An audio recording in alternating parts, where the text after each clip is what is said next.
Everyone, कैसे हैं आप सब लोग। आज की इस मज़ेदार वीडियो में मैं आप सब लोगों को बताने जा रहा हूँ कि एडवर्ब होता क्या है। तो चलिए बिना देरी करे शुरू करते हैं। तो दोस्तों, जो एडवर्ब होता है वो एक वर्ड होता है जो कि मॉडिफाई करता है वर्ब, एडजेक्टिव और अनदर एडवर्ब। तो दोस्तों, एक ऐसा शब्द जो कि मॉडिफाई करे वर्ब को, क्रिया को, विशेषण को या फिर किसी और एडवर्ब को, उसे हम कहते हैं एडवर्ब। अब जो एडवर्ब होते हैं वो 6 टाइप्स के होते हैं।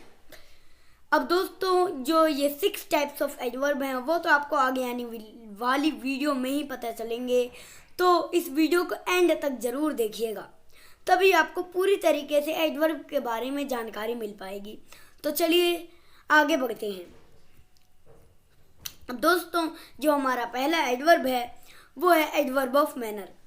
तो दोस्तों, जो एडवर्ब ऑफ मैनर होता है वो हमें बताता है कि किस मैनर में, किस तरीके से कोई चीज करी जा रही है। Example for, we must not treat animals cruelly. हमें जानवरों को क्रूअली ट्रीट नहीं करना चाहिए। अब यहाँ पर जो है क्रूअली वो एडवर्ब ऑफ मैनर है। बिकॉज दोस्तों, क्योंकि क्रूअली एक मैनर है ना, कि हमें जानवरों को क्रूअली नहीं ट्रीट करना चाहिए। तो दोस्तों, यहाँ पर जो क्रूअली है वो एक मैनर है, एक तरीका है कि इस तरीके से हमें कोई चीज़ नहीं करनी चाहिए। तो दोस्तों, इसलिए यहाँ पर जो क्रूअली हो गया वो एडवर्ब ऑफ मैनर हो गया। अब हमारा जो नेक्स्ट एडवर्ब है वो है एडवर्ब ऑफ प्लेस। अब दोस्तों, जो एडवर्ब ऑफ प्लेस होता है वो हमें बताता है कि किस जगह कौन सी चीज़ हो रही है, किस जगह क्या चीज़ हो रही है। अब एग्जाम्पल है, the children have gone out. जो बच्चे हैं वो बाहर गए हुए हैं। तो यहाँ पर दोस्तों, जो आउट है वो एडवर्ब ऑफ प्लेस है।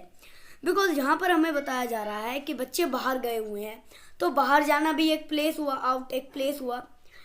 अब क्या बताया जा रहा है कि कहाँ हो रही है चीज़, कि बाहर ये चीज़ हो रही है कि बच्चे वहाँ पर गए। इसीलिए दोस्तों, यहाँ पर जो आउट हो गया वो एडवर्ब ऑफ प्लेस हो गया। अब जो हमारा नेक्स्ट एडवर्ब है वो है adverb of time.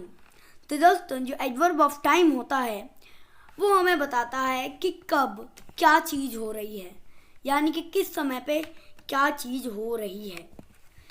Example for, the bus arrived an hour late. अब यहाँ पर हमें ये बताया जा रहा है कि किस वक्त पे क्या हुआ। 1 घंटे बाद बस आई, 1 घंटे देर से बस आई।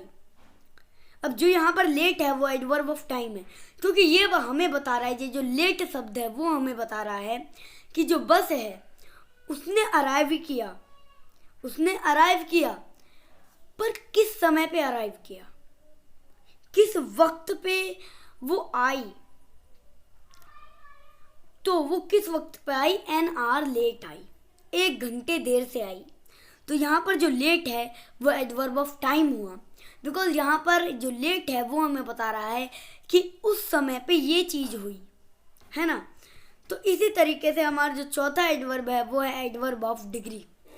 अब ये जो एडवर्ब ऑफ डिग्री होता है वो हमें बताता है कि tells us about the intensity और डिग्री ऑफ एन एक्शन।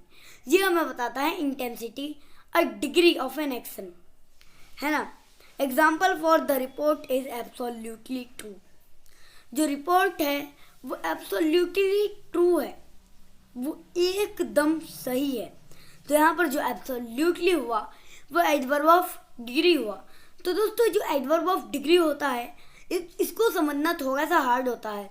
इसके बारे में भी मैं एक वीडियो लेकर के आऊँगा जिसके अंदर मैं आप सब लोगों को बताऊँगा कि एडवर्ब ऑफ डिग्री होता क्या है, क्योंकि इसको समझने में टाइम भी लगता है पर ये बहुत काम की चीज़ होती है। तो इसलिए इसके बारे में भी मैं एक और वीडियो लेकर के आऊँगा, एडवर्ब ऑफ डिग्री होता क्या है। अब हम बढ़ते हैं आगे। हमारा जो नेक्स्ट एडवर्ब है वो है एडवर्ब ऑफ फ्रीक्वेंसी। अब ये हमें बताता है कि कितनी फ्रीक्वेंटली एक काम हो रहा है, कितनी देर में वो काम हो रहा है, कितनी फ्रीक्वेंटली हो रहा है ना। जैसे कि सी ऑफन विजिट्स हर ग्रैंडफादर। यानी कि वो जो लड़की है वो ऑफन विजिट करती है अपने दादा की जगह, अपने दादा के घर पे। तो यहाँ पर जो ऑफन है वो एडवर्ब ऑफ फ्रीक्वेंसी है। इसके बारे में भी एक और वीडियो आएगी, क्योंकि इसे समझना भी उतना ही हार्ड होता है जितना हार्ड एडवर्ब ऑफ डिग्री को समझना होता है। ये दोनों जो चीज़ें हैं वो बहुत काम की होती हैं, पर बहुत ज़्यादा हार्ड होती हैं समझने में। यह वीडियो थोड़ी सी लंबी हो जाएगी, ज़्यादा लंबी हो जाएगी, इसलिए इस वीडियो में मैं आप सब लोगों को ये नहीं बताऊंगा कि adverb of frequency, adverb of degree होती क्या है। अगली वीडियो में मैं आप सभी लोगों को ये बताऊंगा एडवर्ब ऑफ फ्रीक्वेंसी और एडवर्ब ऑफ डिग्री होता क्या है, इन दोनों के बीच में डिफरेंस क्या है, ये भी मैं आप सभी लोगों को बताऊंगा। अब आगे आता है इंटेरोगेटिव एडवर्ब। अब इंटेरोगेटिव सेंटेंस आपने पढ़ा ही होगा, इंटेरोगेटिव एडजेक्टिव भी पढ़ा ही होगा, तो इंटेरोगेटिव एडवर्ब में को भी समझने में इतना आपको दिक्कत नहीं होगी। इंटेरोगेटिव का मतलब ही होता है क्वेश्चन पूछना। इसका डेफिनेशन भी यही है, आस्क्स आ क्वेश्चन, प्रश्न पूछता है जी। इंटेरोगेटिव जिसके पहले इंटेरोगेटिव आ जाए उसका मतलब ये हो गया कि वो क्वेश्चन पूछता है। जैसे कि इंटेरोगेटिव सेंटेंस में भी यही होता है कि क्वेश्चन पूछता है इंटेरोगेटिव सेंटेंस। इसी तरीके से इंटेरोगेटिव एडजेक्टिव में भी होता है।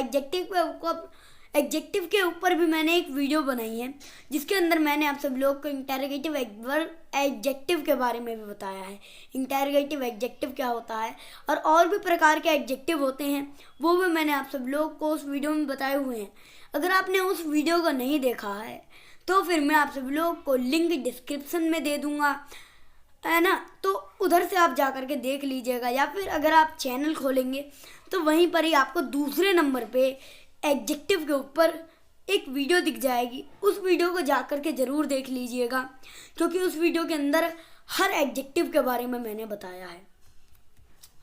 अब इसका एग्जाम्पल भी सिंपल है, when did you go there. When जो है इंटेरोगेटिव एडवर्ब है, क्योंकि ये पूछ रहा है, ये जो व्हेन है वो पूछ रहा है, आस्क का क्वेश्चन कर रहा है, क्वेश्चन पूछ रहा है, ठीक है ना। तो thanks for watching, please like share and subscribe to my channel.